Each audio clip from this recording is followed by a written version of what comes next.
तारावाक युवक मंडल के श्री गणेश जी की पूजा की गई। सांस्कृतिक नगरी वडोदरा में सभी त्योहार बड़े उत्साह से मनाए जाते हैं। अब विघ्नहर्ता गणेश जी का आगमन भी कुछ ही समय में होने वाला है।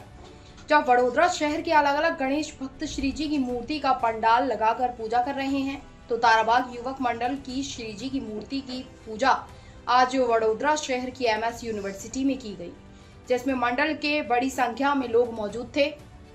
श्री जी की मूर्ति की पूजा बहुत अच्छे तरीके से की गई। हमारा मंडल नाम ताराबाग युवक मंडल TYM ग्रुप है, जे MS यूनिवर्सिटी पॉलिटेक्निक कैंपस ની અંદર આવેલું છે।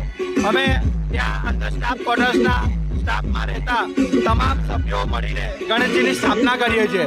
જેમ તમે જાણો છો કે મુંબઈમાં જેવું ગણેશ ચતુર્થીનો ઉત્સવ મનાવવામાં આવે છે, તેમાં બીજા નંબર પર આપણું વડોદરા આવે છે। એમાં જ તારાબાગ યુવક મંડળ બસ ધામધૂમથી ગણેશજીની સ્થાપના કરે છે। અમે છેલ્લા 12 વર્ષથી ગણપતિની સ્થાપના કરીએ છીએ અને અમારા મંડળમાં આશરે 400 થી 500 લોકોનો અમારું મંડળનો સ્ટાફ છે।